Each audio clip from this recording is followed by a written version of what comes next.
Pendant des siècles, l'humanité se trouva au sommet de la chaîne alimentaire jusqu'à ce qu'un événement étrange survint et bouleversa tout.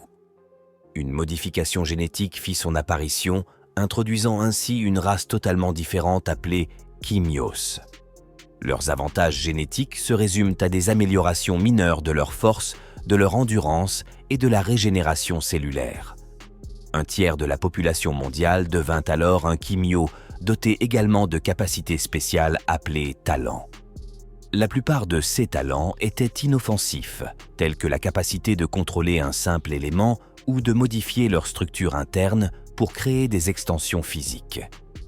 Cependant, certains Quimios étaient dangereux, avec des talents conçus pour décimer la race humaine.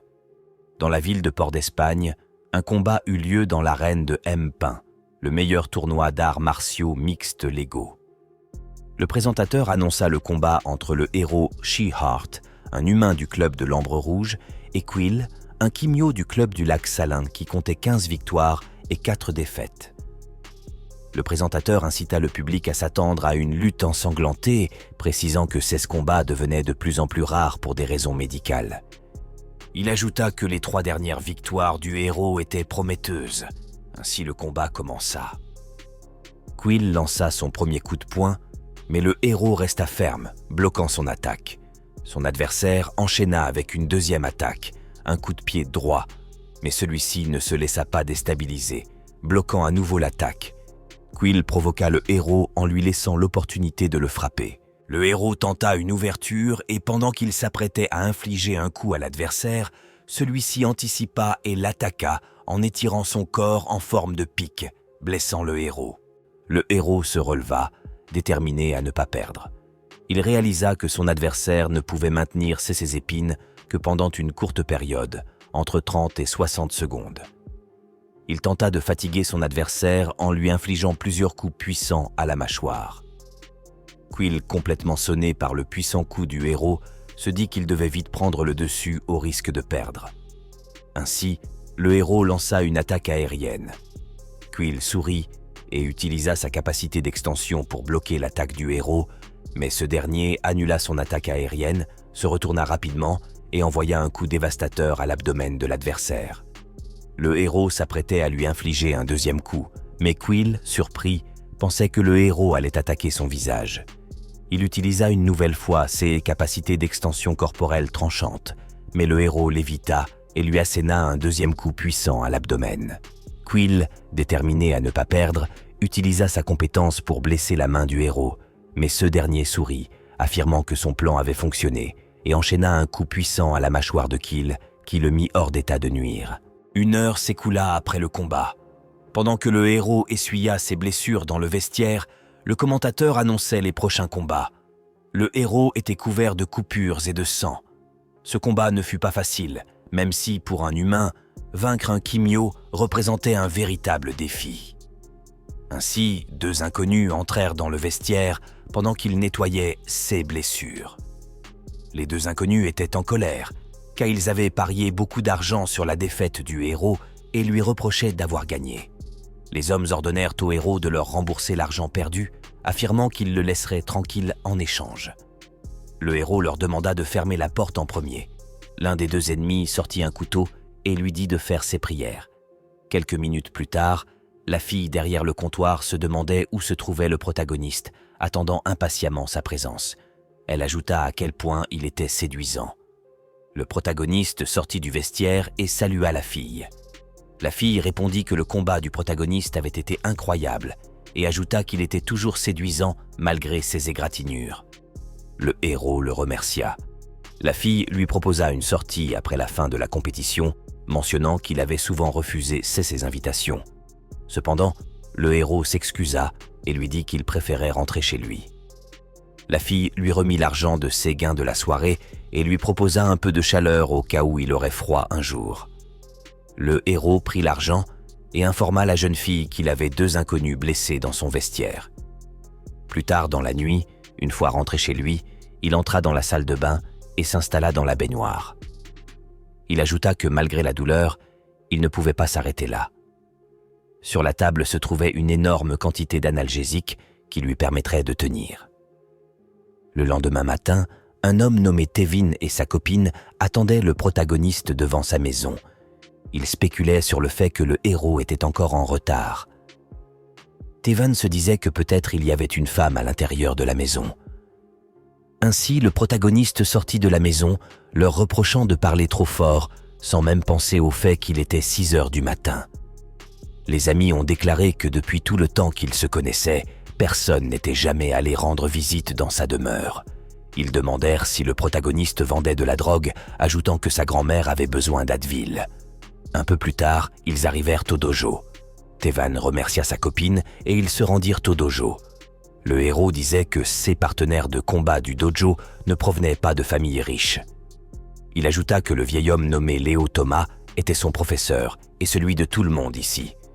Il ajouta qu'il faisait partie des héros de la guerre qui avait eu lieu il y a 61 ans, opposant les humains aux Quimios. Ainsi, pendant ce temps, Azam s'entraînait avec le coach Léo. Il donna un coup de pied rapide et précis, mais Léo l'esquiva facilement.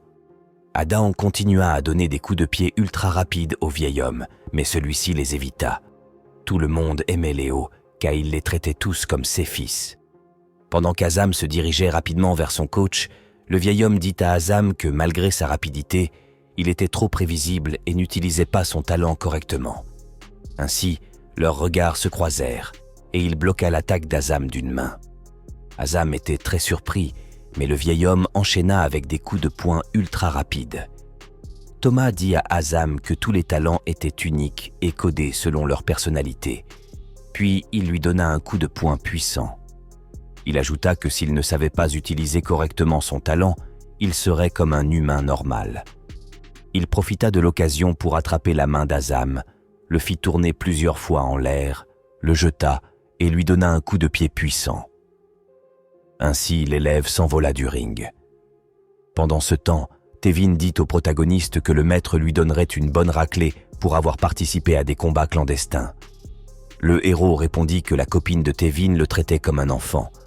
Azam décida de sortir le premier. Léo ajouta que la prochaine fois, il continuerait l'entraînement plus tard. Le vieil homme fixa le héros et lui demanda de monter sur le ring avec un regard menaçant. Le héros était terrifié et son ami Tevin se moqua de lui. Avec de l'excitation et de la peur dans les yeux, le héros s'approcha du professeur et le salua. Thomas le fixa avec un regard froid et sévère, puis commença à le réprimander pour s'être encore battu. Craignant que le héros puisse mourir un jour s'il faisait face à un Quimio plus puissant, le professeur ne voulait pas perdre un autre fils. Il donna une gifle au héros et cria après lui pour ne pas s'être défendu. Après s'être un peu calmé, le maître Thomas dit qu'il pouvait commencer l'entraînement.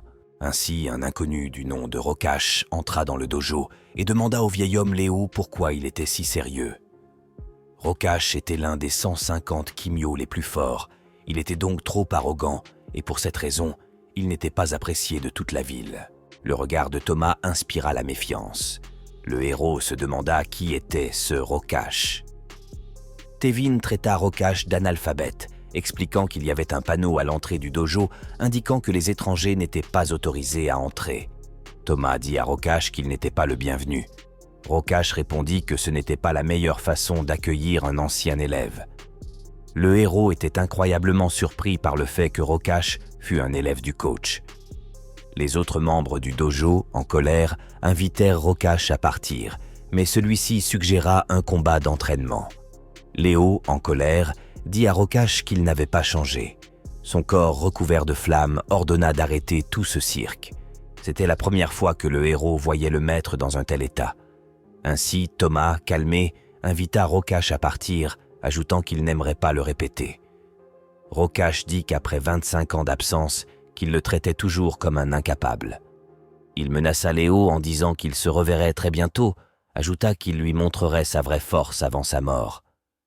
Ainsi, il s'en alla avec sa bande. Un peu plus tard dans la soirée, le héros rangeait la salle et le maître portait des sacs. Le héros demanda si le maître allait bien et ce qui s'était passé avec Rokash. Thomas répondit que Rokash était son élève il y a longtemps et que son arrogance l'empêchait de se développer malgré qu'il était le plus fort. Il ajouta qu'à cette époque, il n'avait que 4 élèves et que Rokash mettait toujours les autres au défi de s'affirmer. Thomas déclara que Rokash n'assumait jamais la responsabilité d'un combat et un jour il a tué l'un de ses élèves, Jacob. Il y a eu une enquête à la suite de laquelle il n'est jamais revenu. Le héros dit que s'il revenait un jour, il le tabasserait. Léo sourit et le traita d'avoir une voix de bébé pour menacer quelqu'un. Le héros en rit et ajouta que tous les élèves le soutiendraient jusqu'au bout. Thomas, heureux d'entendre ces mots, dit au héros de rentrer chez lui. Il ajouta qu'il nettoierait le reste tout seul. Ainsi, le héros se rendit à l'hôpital. Le médecin entra dans la chambre et dit qu'il était heureux de voir le héros en un seul morceau. Le héros lui demanda comment était sa journée. Le docteur répondit un peu mouvementé entre la bagarre entre les Quimios et les humains. Il informa que sa fille avait eu déjà 6 enfants. Le héros, surpris, traita la fille du docteur d'héroïne. Ainsi, le médecin lui prescrivit beaucoup de médicaments. Il lui demanda s'il y avait eu des améliorations au niveau de sa vision, au niveau de l'œil gauche. Le héros répondit que maintenant, il pouvait voir environ à 60%. Le médecin enleva ses lunettes et demanda sincèrement au héros d'arrêter de combattre, car il avait des blessures incroyablement graves. Il ajouta qu'il avait un poumon perforé, des clavicules brisées et un grand nombre de cicatrices dans les tissus et les muscles. Le médecin dit que le corps du héros atteignait sa limite et qu'à chaque combat, il ne faisait qu'aggraver la situation. Le héros était reconnaissant envers le médecin pour ses soins, mais il lui dit qu'il ne peut pas abandonner ce métier, car c'est ainsi qu'il gagne de l'argent. Le héros rit et se souvint des paroles du médecin selon lesquelles il disait qu'il était assez fort par rapport aux autres. Le médecin sourit également. Le médecin lui rappela qu'il pourrait à tout moment lui demander de l'aide. Le héros demanda si le docteur pratiquait encore le yoga. Il fit une grimace et dit qu'il faisait du karaté. Plus tard dans la nuit, le maître était assis à son bureau lorsqu'un bruit de porte s'ouvrant se fit entendre. Le maître savait que cela allait arriver. C'est alors que son ancien élève est entré. Léo dit qu'il n'avait jamais changé. Rokash était très en colère, prêt à faire regretter les paroles de son ancien maître. Pendant ce temps, le héros appela Tevin et lui dit qu'il s'inquiétait pour le maître. Tevin rassura le héros. Le héros ajouta qu'il se rendrait dans la salle le matin pour voir le maître le plus tôt possible. Tevin dit que tout ira bien avec le maître. Il ajouta qu'il devait raccrocher car sa femme avait besoin d'attention. Au même moment, il y eut une explosion dans le dojo. L'intérieur du dojo était en feu et le professeur Thomas, blessé, se tenait là avec son ancien élève. Léo ajouta qu'il détestait la vieillesse car il n'était plus en mesure d'esquiver les balles. Rokash cria après son neveu qui avait tiré le coup car il voulait s'occuper lui-même de son ancien professeur. Le neveu s'excusa, mais Rokash lui cria de se retourner. Le neveu se retourna et vit Léo recouvert de feu qui se trouvait derrière lui. Ainsi, il lui donna un coup qui le propulsa contre le mur. Léo dit à Rokash qu'il avait très mal élevé son neveu. Rokash, en colère, dit qu'il était le meilleur élève de son dojo et que malgré qu'il ait invité Jacob à se battre, il aurait pu refuser, mais il ne l'a pas fait pensant qu'il pouvait le battre. Il ajouta que malgré son talent, son maître refusait de le reconnaître, le traitant comme un moins que rien. Thomas était déçu que, bien qu'il ait essayé d'élever son ancien élève comme un fils, il soit devenu un monstre, et aujourd'hui, il était déterminé à corriger les erreurs du passé. Ainsi, Léo se rapprochait de Rokash. Le vieil homme détenait l'un des plus 4 grands talents des Quimios. Il s'agit du talent Ilios du phénix des flammes. Thomas attaqua son ancien élève d'un coup de genou, mais celui-ci réussit à le bloquer. Thomas enchaîna en lui donnant un coup puissant à la mâchoire. Rokash riposta, mais son maître l'esquiva et utilisa un coup de poing inhabituel pour contre-attaquer. Rokash commença à cracher du sang, mais Thomas n'avait pas l'intention de s'arrêter. Il l'attrapa puis le lança vers le haut, puis bondit. Rokash était à la fois effrayé et surpris par cette attaque. Alors que son ancien maître se rapprochait de lui à grande vitesse, il dit qu'il n'avait même pas le temps d'activer son talent. Ainsi, Thomas s'envola vers le plafond et d'un bond se retourna immédiatement pour se retrouver dans le dos de Rokash.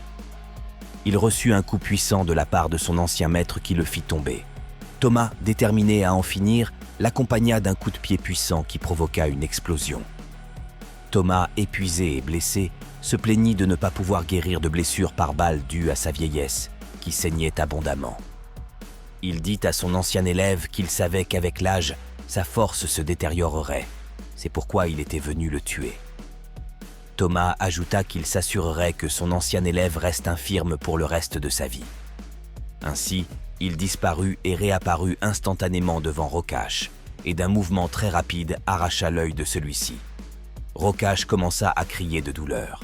Son neveu, qui avait réussi à se réveiller, devint agité et courut vers son oncle, essayant de l'éloigner alors que le bâtiment était sur le point de s'effondrer.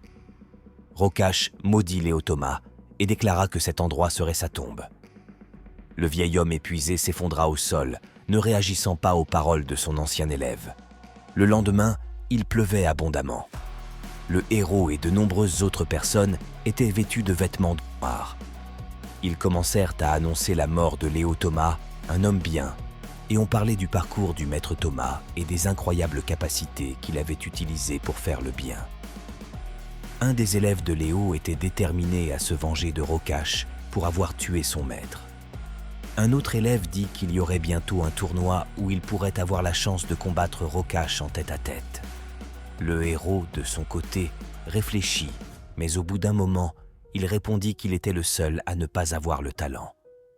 Tevin l'encouragea à participer et lui dit qu'il serait de la partie aussi.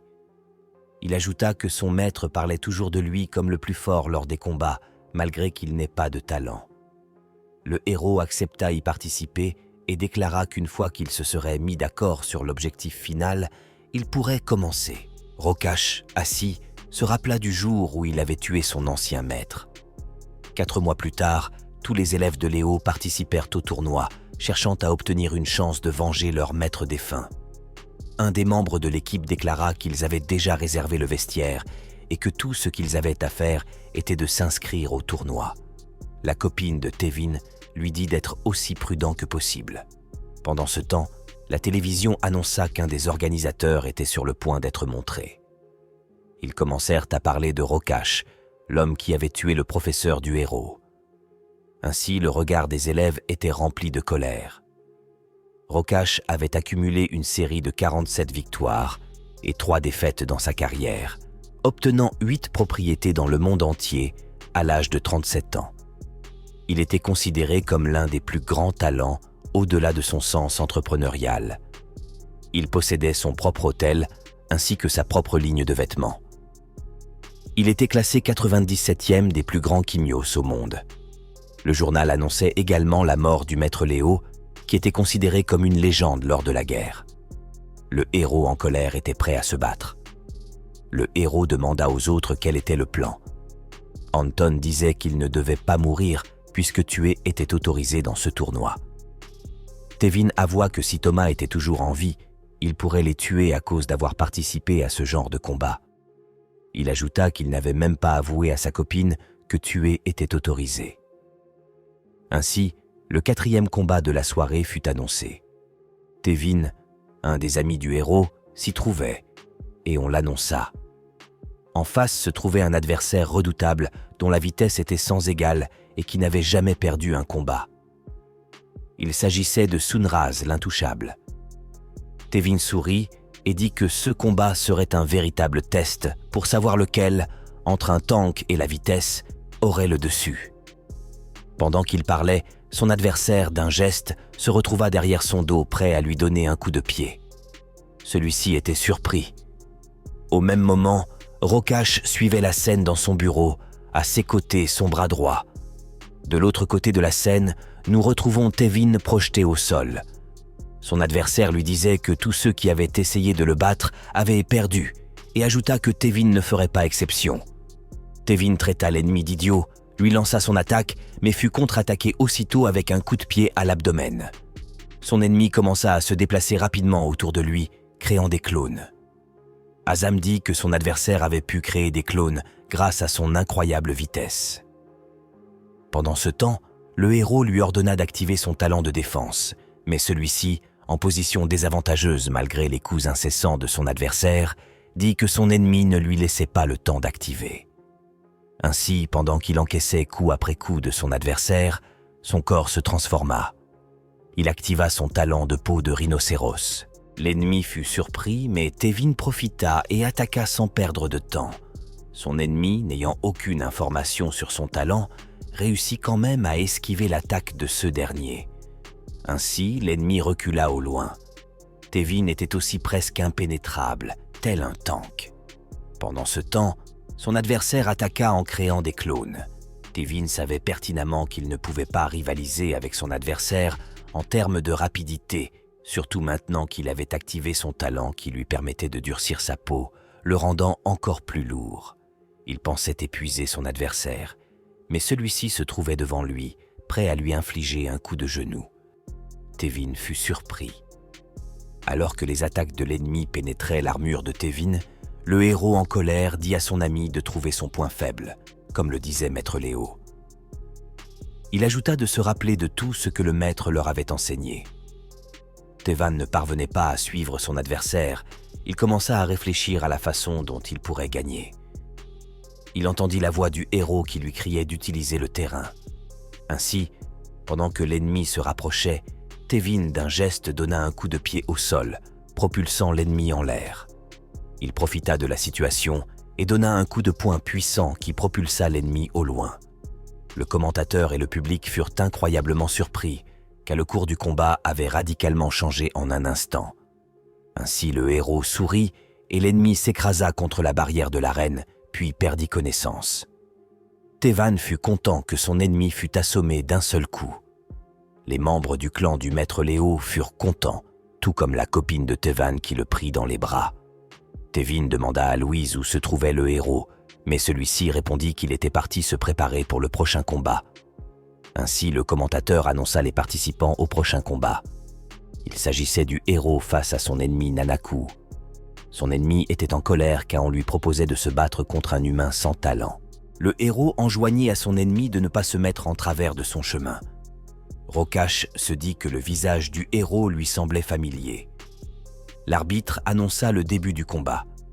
L'ennemi, très excité, attaqua directement, mais le héros repoussa facilement le premier coup.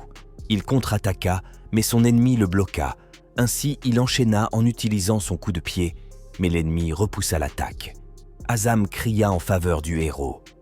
Louise interrogea le clan ennemi sur les talents de l'ennemi, mais le clan ennemi répondit qu'ils le verraient de leurs propres yeux. Pendant ce temps, le héros se tint en position de défense, mais l'ennemi se précipita et lui donna un coup de pied. Le héros l'esquiva. Celui-ci tenta d'attaquer l'ennemi d'un coup de coude, mais échoua quand l'ennemi le bloqua. Les coups s'enchaînèrent des deux côtés, mais personne ne voulait flancher. Son ennemi lui dit qu'il serait le prochain dans sa liste des adversaires morts au combat avec lui, ajoutant qu'il avait tué plus de personnes que le héros n'en avait jamais fait. Le héros, d'un bond, utilisa ses deux pieds pour lui donner un coup puissant sur la poitrine de l'ennemi. Ainsi, Nanaku, excité par les capacités du héros, décida de déchirer ses vêtements, déclarant qu'il se battrait sérieusement. Le héros, lui, ne pensait qu'à son objectif, à savoir la vengeance. Louise fut surprise des paroles de l'ennemi. Pendant ce temps, le héros porta un coup puissant au visage de l'ennemi. De l'autre côté, l'équipe ennemie disait que Nanaku ne pourrait pas mourir face à un simple humain sans talent. Ainsi, l'ennemi attaqua, mais le héros l'esquiva. Il contre-attaqua et lui lança un coup de coude derrière la nuque de l'adversaire. Soudain, l'ennemi parvint à s'emparer du héros par la gorge. Un sourire malicieux se dessina sur le visage de l'ennemi. Il en profita et le blessa. L'équipe du héros, sous le choc, ne pouvait que regarder la scène terrifiante où le héros était dans un état critique. L'équipe ennemie sourit et fit une remarque. C'était maintenant que le véritable combat commençait. Ils ajoutèrent qu'après avoir goûté le sang de l'adversaire, Nanaku se déchaînait. Le héros blessé mit sa main sur sa poitrine pour arrêter le saignement, bien que la blessure fût assez profonde. L'ennemi le fixa et sourit. Il goûta le sang du héros.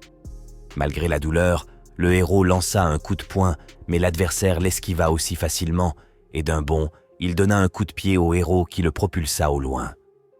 Le sang sur la scène démontrait l'incroyable violence du combat. L'adversaire, déchaîné après avoir goûté le sang du héros, se précipita vers celui-ci. La foule était en délire par rapport au combat qu'ils assistaient. L'ennemi porta de nombreux coups tranchants. Le héros eut des coupures à différents endroits de son corps à chaque coup. L'ennemi, cependant, lui fit comprendre que plus il saignait, moins il respirait.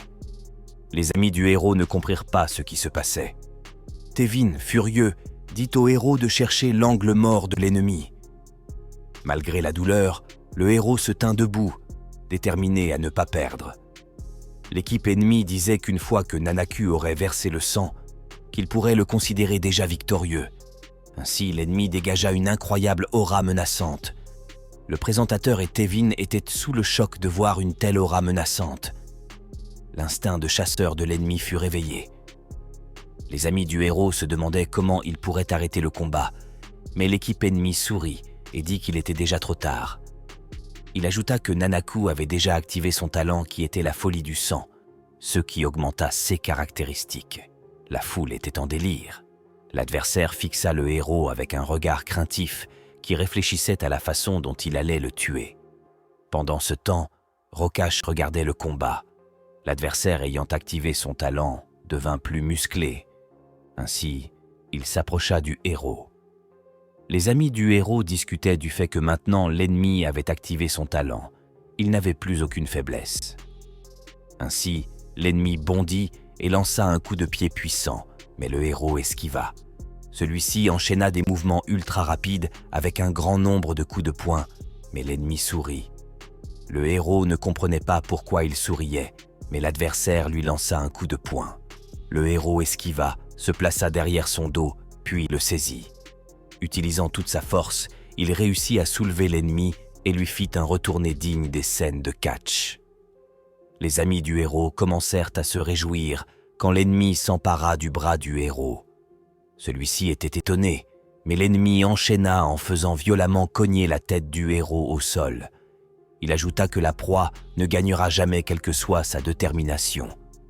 Tous les spectateurs étaient choqués. 6 amis ne pouvaient pas faire sortir un seul mot. Le héros, complètement défiguré et sonné par le coup qu'il avait reçu, incapable de bouger. Ainsi, l'ennemi lui donna un coup de poing qui le propulsa au loin. L'ennemi se rapprochait du héros et lui dit que le talent ne peut pas être simulé. Il ajouta que soit tu l'as, soit tu ne l'as pas. Ses amis tentèrent d'arrêter le combat, mais l'adversaire était déterminé à tuer le héros. Il commença à parler au public et dit qu'il allait tuer le héros. L'ennemi dit qu'il accrocherait la tête du héros au mur.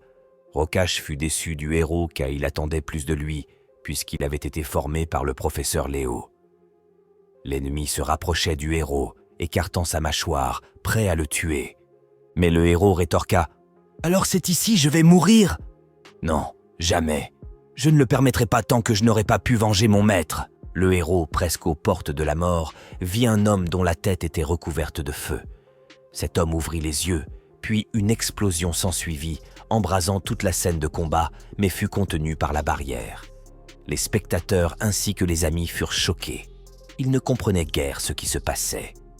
La barrière, incapable de contenir toute cette flamme, Azam dit à Louise de protéger les spectateurs.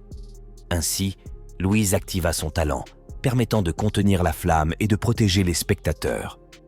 Il se disait qu'il ne pouvait pas tenir encore plus longtemps.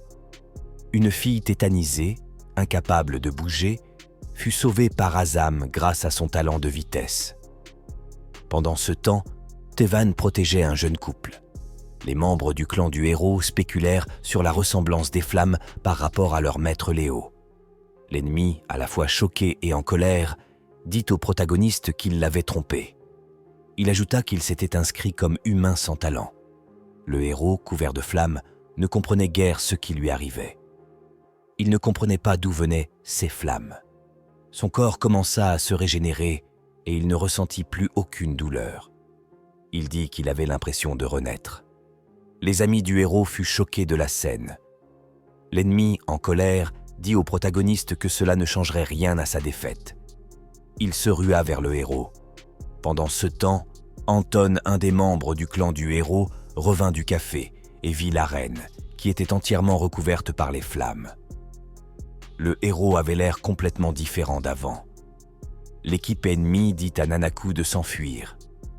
L'homme à côté de Rokash lui demanda s'il n'allait pas arrêter le combat parce que le public était en danger. Celui-ci, énervé, cassa la chaise. Pendant ce temps, Tevin interdit au protagoniste de tuer son adversaire, mais celui-ci n'écoutait guère. L'ennemi attaqua le héros et rétorqua « Meurs, sale traite !» Mais celui-ci pointa sa main vers son adversaire et répondit « Toi d'abord !» et lui fit ses adieux. Les flammes recouvrirent le corps de l'ennemi qui le tuèrent en un instant. Tevin fut surpris de voir le héros tuer facilement son adversaire. C'était la première fois que le héros franchissait la ligne rouge. L'ennemi, en revanche, mourut brûlé.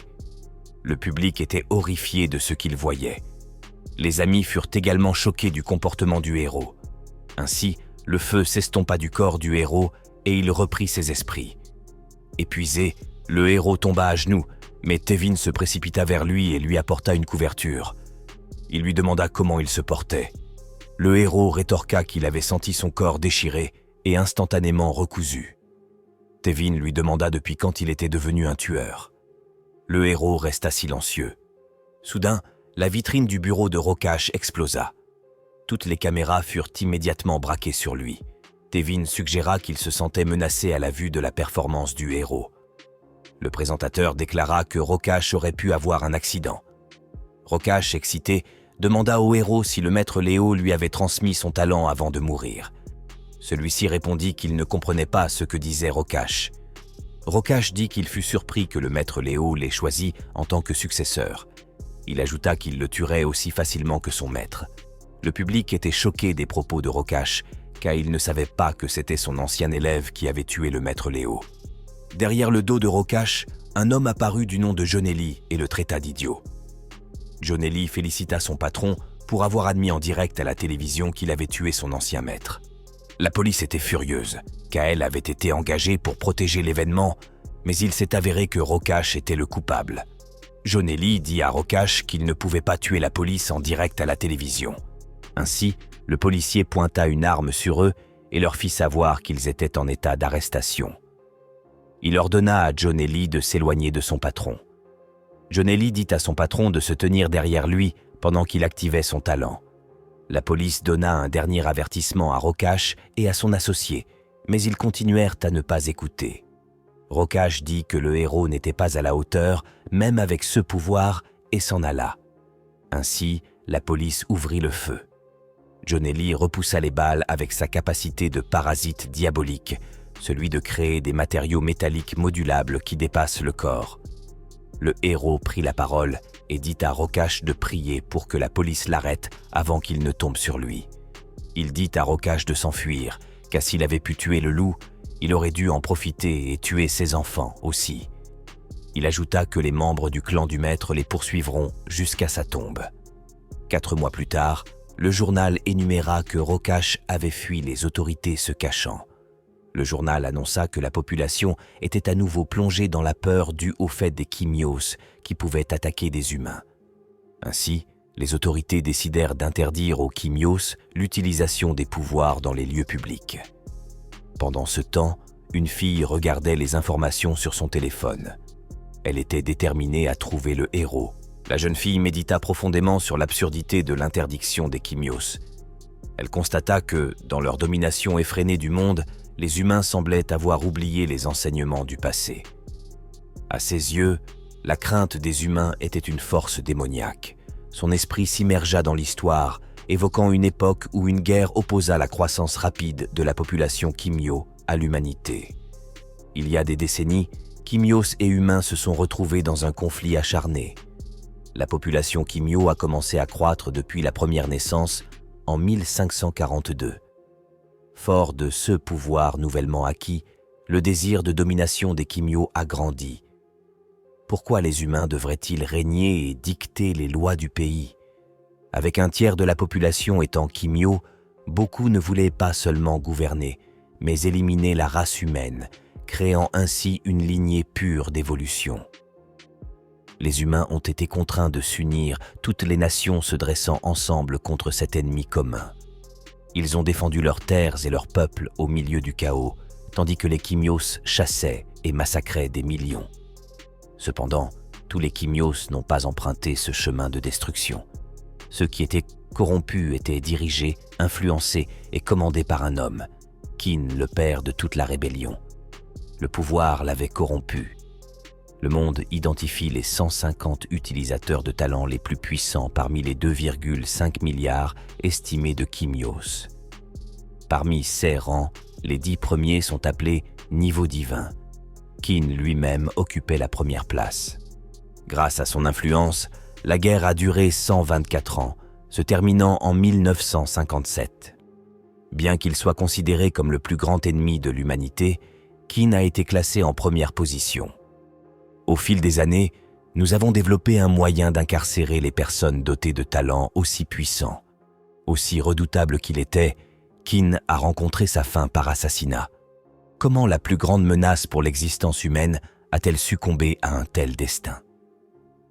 Par la main de héros de guerre, les individus qui ont combattu vaillamment pour l'humanité. Ainsi, les événements qui ont conduit à cette bataille fatidique sont détaillés. Ainsi, en 1942, un groupe d'enfants a été contraint de rejoindre la guerre. On disait que la guerre était impitoyable, loin d'être une école maternelle. 2 soldats saluèrent une jeune fille qui observait les enfants alignés devant le quartier général. Elle se présenta sous le nom de Catherine Forbes et ajouta qu'elle serait leur commandant. Elle expliqua que la mort de leurs parents était la raison pour laquelle ils avaient rejoint ce camp. Certains des enfants étaient des Quimios et elle prévoyait une formation spéciale pour eux.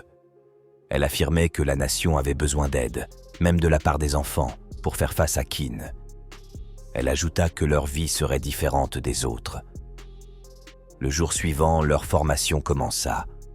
Un jeune garçon réfléchissait à la manière dont il était bien traité et nourri ici. Il se demanda pourquoi il s'était porté volontaire pour rejoindre ce camp. Peut-être était-il fatigué de chercher sans fin. Même après avoir été témoin de tant de morts, il trouva quelque chose de rassurant ici. Il commençait à s'y plaire malgré sa réticence. Il fut approché par 2 enfants, Elsa et Kevin. Elsa lui demanda pourquoi il était si inquiet et lui demandait son âge.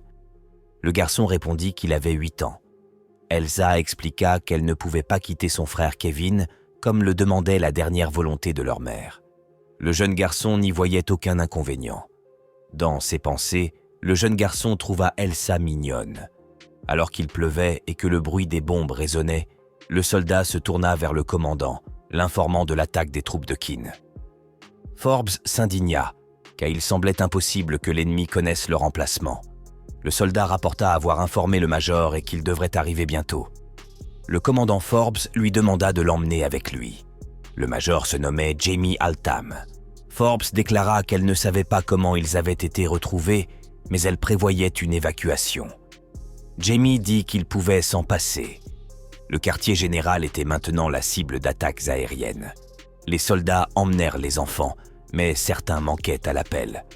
L'homme fut surpris par quelque chose. Les subordonnés ne comprenaient pas ce qui se passait, et il leur ordonna de se mettre à distance. Ainsi, Forbes demanda à Jamie de donner une bonne raclée à l'ennemi. Les ennemis discutèrent du fait que de la chair humaine leur était parvenue.